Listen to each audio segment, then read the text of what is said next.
Doesn't that speak to why the president struggled so much in the polls over the last 12 months? Exactly. It's because inflation hasn't gone away. It's also the perception, the idea that you go into the grocery store and you remember where prices were before the pandemic.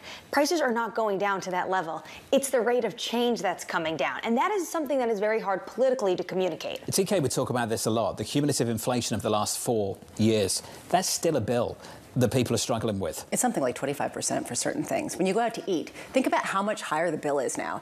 I mean, honestly, feeding a family of 4, for example, just theoretically, when you go out in New York City, costs double what it did 4 years ago, really, at the same places. And there are all these add-ons. But if you think about it from the restaurant's point of view, and I know a restaurant owner, and they have to pay higher wages to their employees, they're paying higher fees for just the upkeep, and even rents are going up. It's a very difficult situation. When it comes to groceries, I'm glad you brought this up. John Authers this morning has a brilliant chart out, food fight, presidential food fight. For President Biden, it's the highest level of inflation for food going back to Nixon.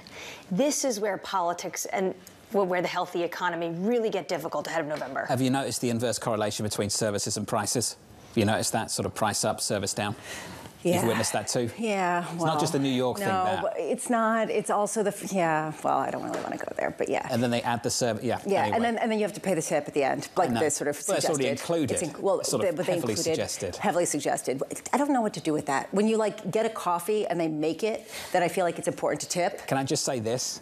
Because I think it's an important change. America's like 20 years behind on fintech. Most people would agree with that statement. When it comes to payments technology, it's just not been adopted here very quickly compared to, say, Asia, Europe, or Latin America for that matter. But now they're starting to bring the machine to the table like they do in the UK. They bring the machine to the table and you swipe your card in person, opposite them, and then they turn that tablet round to you whilst you're sitting there at the table and it says like 20, 25, 30, sort of shaming you into clicking the higher one, 30. Oh, well, or if you're just even buying something. The more difficult one for me is if you go to a bakery or if you go to just your butcher and you pay for something and then they turn it around and it's suggested tip. Yes. What do you tip for?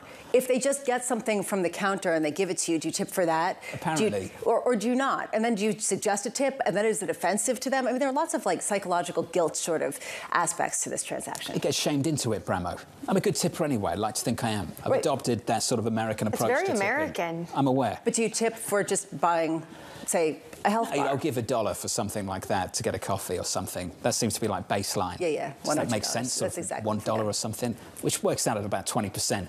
Depending on where you buy a coffee, based on New York prices. Exactly. Okay. Good job. Equities right now. Thank you. Appreciate that.